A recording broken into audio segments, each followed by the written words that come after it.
Thank you, President. My adjournment is to the Premier.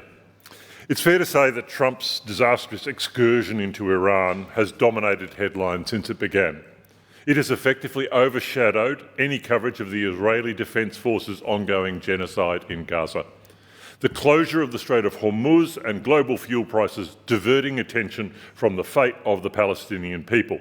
It is both revealing and tragic that it took a video posted by Israel's far-right ex-criminal National Security Minister Itamar Ben-Gvir boasting about the kidnapping and assault of activists in the Global Sumud Flotilla to refocus our gaze on the horror and illegality of Netanyahu's actions in Gaza. What we saw on our screens, peaceful activists, including 11 Australians, handcuffed and subjected to cruel, degrading and inhumane treatment, was only a fraction of what these people suffered while being unlawfully detained. Melbourne activists and one of my local constituents, Coco Violet, described their treatment at the hands of Israeli forces. After being kidnapped from international waters, every participant on our boat was stripped of our layers, pushed to a dark torture chamber where 5 Israeli soldiers wanted to beat and abuse us. We were then subjected to days of starvation, dehydration, extreme cold, stress positions at gunpoint in the blistering sun for hours, sleep deprivation and more. Other activist presidents spoke of witnessing the sexual assault of protesters.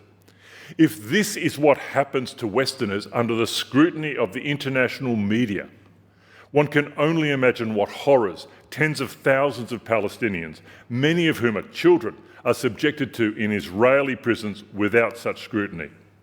The relentless assault on Gaza by the IDF continues unabated, while millions continue to starve due to Israel's government's illegal blockade. Victorians are rightly outraged by these actions and are calling for the Victorian government to not only condemn Israel's treatment of the flotilla activists, but to take action against the Israeli government.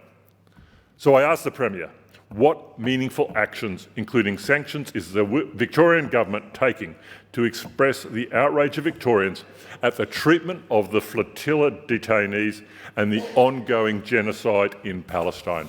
Thank you. Yeah, I'm just thinking about the actions, Mr. Ettershank,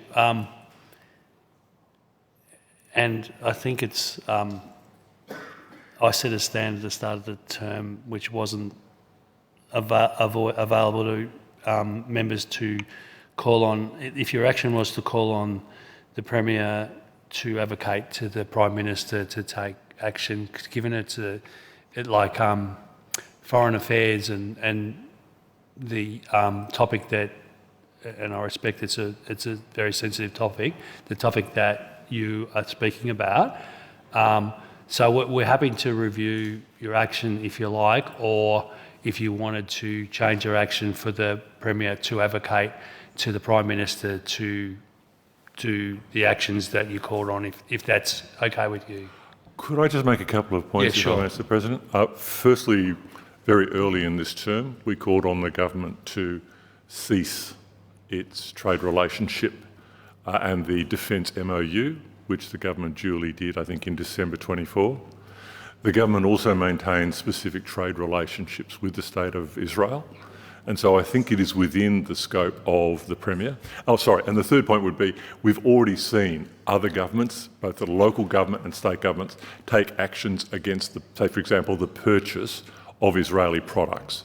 So there is actions that are available to the government in responding to these actions. Yeah, and Mr. Ettershank, like I said, we're happy to review the Hansard, and I'm not trying to be difficult. I'm just sort of thinking that make sure that you do get an action through. So I'll take it that we'll leave it as it is, and we'll review it and get back to you if we see a problem, if it doesn't adhere to the standing orders as far as what an adjournment can be. Thank you, President. Appreciate that. That. Mr. MacArthur.